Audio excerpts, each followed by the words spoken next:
សូមជូនរឿងនិទានតុក្កតាខ្មែរអាប៉ុកក្នុងពិភពវេទមន្ត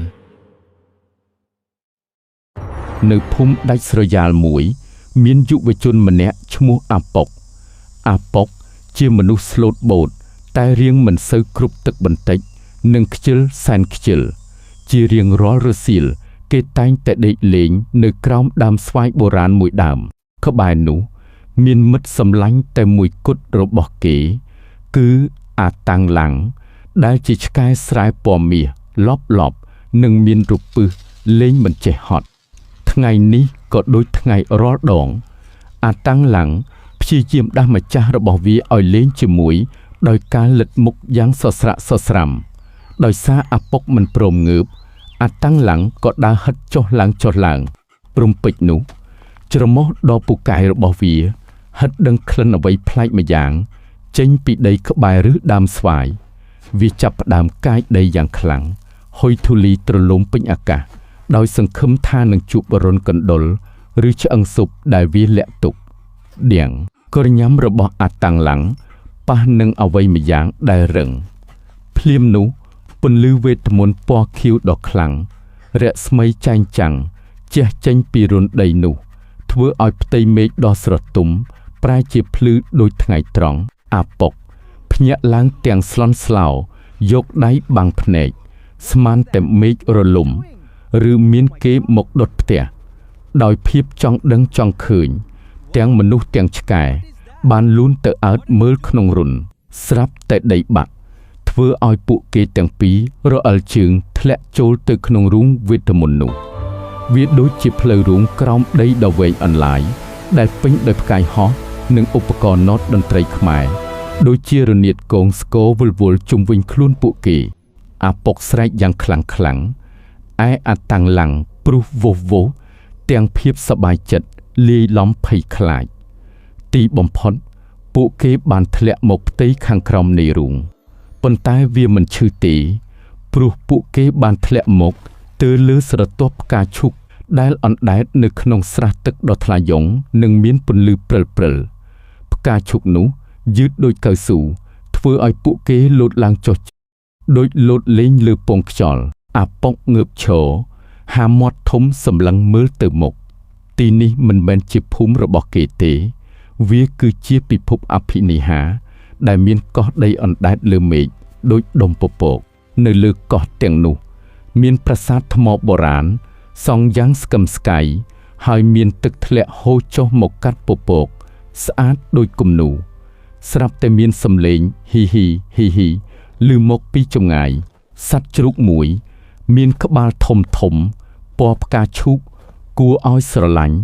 តែមានស្លាបហោះដូចបក្សីតូចនៅខ្នងហោះតម្រង់មកពីមុខពួកគេអ្វីដែលប្លែកគឺជ្រូកនោះពាក់ក្រមាក្រឡាការ៉ូពណ៌ក្រហមនៅកដូចអាប៉ុកដែរវាធ្វើមុខក្រញើសម្លឹងមើលអ្នកចំណូលថ្មីទាំងពីរដោយមិនពេញចិត្តមិនទាន់ទាំងបានសួរនាំផងជ្រូកហោះនោះក៏ស្ទុះមកយ៉ាងលឿនសម្ដៅទៅអាតាំងឡាំងដោយភាពរហ័សរហួនវាក៏ឆក់យកកូនមាន់ជ័រដែលជាប្រដាប់ក្មេងលេងសំណប់ចិត្តតែមួយគត់របស់អាតាំងឡាំងចេញពីមាត់ឆ្កែបាត់ទៅ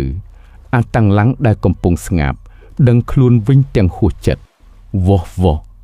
អាតាំងឡាំងព្រុសលើសំឡេងយ៉ាងសន្ធឹកហើយស្ទុះរត់ដេញតាមចោលលួចមាន់ជ័រអាប៉ុកក៏រត់ត្រមាត់ត្រមែងតាមក្រោយស្រែកថាឈប់យកមាន់ឡាំងមកវិញពួកគេរត់កាត់វាលស្រូវដ៏ធំល្វឹងល្វើយដែលដើមស្រូវនីមួយបញ្ចេញពន្លឺពណ៌ខៀវស្រងាត់ជ្រូកហោះនោះឆ្លាតណាស់វាហោះទៀបនាំផ្លូវទៅរកតំបន់វាលភក់ដោយមិនប្រយ័ត្នអាប៉ុកក៏ជន់រអិលភក់វេទមន្តពណ៌ស្វាយរអិលដួលបាសជើងដេកអុកគូតផាំងឯអាតាំងឡាំងឈប់ងាកមកមើលម្ចាស់វាទាំងមុខឆ្ងល់នៅក្បែរនោះឮសំឡេងសើចក្អាកក្អាយហាក្មេងល្ងងអាប៉ុកងើបមើលទៅលើឃើញតាចាស់សក់កន្ត្រាំងម្នាក់ស្បែកស្រអាប់តែមានពាក់រោមសត្វក្ងោកនៅសក់គាត់កំពុងយល់ខ្លួនចុះពីមែកឈើទាំងបញ្ច្រាស់ទិសសើចចំអកឲ្យភាពធ្លាក់ភក់របស់អាប៉ុកគាត់គឺជាតាក្នោក គ្រូមន្តអាគមដ៏ឡប់ប្រចាំតំបន់តាក្នោកលោតចុះមកដីរួចដកស្លាបព្រាឈើដ៏ធំមួយដែលមានពន្លឺព្រិលចង្អុលមុខអាប៉ុកគាត់ប្រាប់ថាជ្រូកដែលលួចមន់ជន់នោះគឺជាមេកន្ទ្រាញជ្រូកហោះវាចូលចិត្តលួចរបស់លេងគេដើម្បីយកទៅលាក់បើចង់បានមកវិញនឹងចង់រកផ្លូវទៅផ្ទះត្រូវតែទៅយកមន់ជន់នោះមកវិញពីប្រាសាទរបស់វាឲ្យបានឃើញអាប៉ុកធ្វើមុខភ័យខ្លាចតាក្នោកក៏អាណិតគាត់ក៏ហុចស្លាបព្រាដួសសម្លរវេទមន្តរបស់គាត់ឲ្យអាប៉ុកគាត់ប្រាប់ថានេះជាអាវុធដ៏មានអំណាចប្រើវាដោយប្រាជ្ញាមិនមែនកម្លាំងទេអាប៉ុកទទួលយកស្លាបព្រាទាំងមុខស្ទាក់ស្ទើរដើម្បីទៅដល់ប្រាសាទពួកគេត្រូវដើរឆ្លងស្ពានមួយតែវាមិនមែនជាស្ពានឈើទេវាគឺជាស្ពានដែលធ្វើពីសរសៃមាយៈពណ៌លឿងដែលពុតពេននិងយឺតចុះឡើងដូចកៅស៊ូអាប៉ុកដើរទាំងញ័រជើងឯអាតាំងឡាំងដើរផងខំស៊ីស្ពានផងធ្វើឲ្យស្ពានកាន់តែចង់ដាច់ទីបំផុតពួកគេបានមកដល់ទីស្នាក់ការរបស់មេកន្ទ្រាញជ្រូកហោះវាគឺជាប្រាសាទដ៏ធំមួយដែលមិនមែនសង់ពីថ្មទេតែសង់ឡើងពីឆ្នាំងខ្ទះនិងវែកសម្លយក្សរាប់ពាន់ត្រួតលើគ្នាចែងចាំងក្រោមពន្លឺវេទមន្តប្រាសាទនេះមានយាមកាមយ៉ាងតឹងរឹងឆ្មាំយាមទ្វារគឺជាសត្វមន់យក្សមានមុខកាចសាហាវនិងកាន់វែកឆាជាអាវុធអាប៉ុកនិងអាតាំងឡាំងត្រូវដើរថ្នមកាត់មន់យក្សទាំងនោះដែលកំពុងដេកលក់និងស្រមុកសំឡេងដូចឡានទឹកនៅខាងក្នុងសាលធំមេកន្ទ្រាញជ្រូកហោះកំពុងអង្គុយយ៉ាងលយលើបលឡាំងដែលធ្វើពីឪលឹកយក្សវាខំលេងកូនមន់ជ័ររបស់អាតាំងឡាំងធ្វើឲ្យមានសំឡេងងឺតយ៉ាងសប្បាយចិត្តឃើញប្រដាប់លេងសំណប់របស់ខ្លួននៅក្នុងមាត់ជ្រូកអាតាំងឡាំងទ្រាំលែងបានវាលោតផ្លោតចេញពីកន្លែងលាក់ខ្លួនសំដៅទៅបល្ល័ង្កឪលឹកទាំងមុខស្លន់ស្លោនិងហួសចិត្តជាទីបំផុតជ្រូកហោះភ្ញាក់ព្រឺត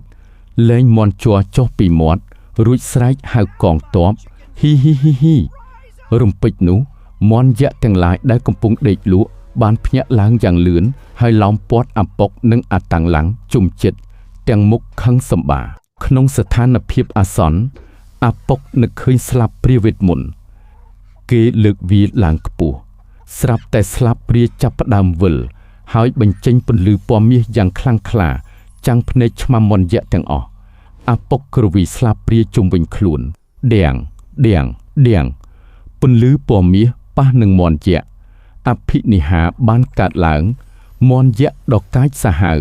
ស្រាប់តែคล้ายទៅជាផ្លែល្ហុងទុំដ៏ធំមានជើងតូចហើយចាប់ផ្ដើមរាំក្រវីគូតយ៉ាងកំប្លែងឆ្លៀតឱកាសដែលជ្រូកហោះកំពុងស្រឡាំងកាំងមើលផ្លែល្ហុងរាំអាតាំងឡាំងក៏ស្ទុះទៅខំយកមន់ជ័ររបស់វាមកវិញបានសម្រេចវាក្រវីកន្ទុយញាប់ស្មិញលោតចុះឡើងដោយក្តីរំភើបឃើញបាត់ប្រដាប់លេងមេកន្ទ្រាញជ្រូកហោះក៏លែងលយទៀតហើយវាចុះពីបល្ល័ង្កអង្គុយលើដីយំទួញសោកដូចក្មេងតូចបាត់ស្ករគ្រាប់ទឹកភ្នែកហូរចុះមកដូចទឹកជំនន់វាគ្មានអ្វីលេងទៀតទេអាប៉ុកឃើញជ្រូកយំក៏អាណិតគេដឹងថាភាពក្លាហានពិតប្រាកដកើតចេញពីសេចក្តីស្រឡាញ់មិនមែនវេទមន្តទេគេក៏យកស្លាបព្រាដួសសម្លរវេទមន្តរបស់តាក្ងោកដែលនៅតែមានពន្លឺព្រិលនោះហុចឲ្យទៅជ្រូកហោះដើម្បីធ្វើជាប្រដាប់លេងថ្មីជ្រូកហោះឈប់យំភ្លាមហើយញញឹមយ៉ាងរីករាយរំពេចនោះតាក្នោកលេចមុខមកវិញដោយភាពសប្បាយចិត្តគាត់សរសើរចិត្តមេត្តារបស់អាប៉ុកគាត់គ្រវីដៃស្លឹកស្វាយជាច្រើនសន្លឹកវិលជុំវិញខ្លួនស្រាប់តែប្រែជាទ្វារវេទមន្តពណ៌ខៀវស្រងាត់មួយដែលនាំទៅរកពិភពដើមវិញតាក្ងោកជំរុញឲ្យពួកគេប្រញាប់ត្រឡប់ទៅផ្ទះវីវអាប៉ុកភ្ញាក់ព្រឺតឡើងឃើញខ្លួនឯងដេកក្រោមដើមស្វាយបុរាណដដែលល្ងាចដ៏សែនខ្ជិលច្រអូសនៅតែដូចដើមគេញីភ្នែកហួសចិត្ត អូយយល់សពអីក៏យូរម្លេះក្បែរនោះអាតាំងឡាំងកំពុងដេកស្រមុកហូរទឹកមាត់តិចអាពុកប្រុងនឹងងើបដើរចេញស្រាប់តែភ្នែកគេក្រឡេកទៅឃើញអ្វីម្យ៉ាងនៅក្បែរជើងរបស់អាតាំងឡាំងគឺកូនមាន់ជ័រដែលធ្លាប់តែចាស់សឹកស្រាប់តែមានបញ្ចេញពន្លឺពណ៌ខៀវព្រិលយ៉ាងវេទមន្តអាពុកញញឹមអោបឆ្កែសំណប់ចិត្តរបស់គេប្រហែលជាការផ្សងព្រេងពិតប្រាកដមិនទាន់ចប់ទេ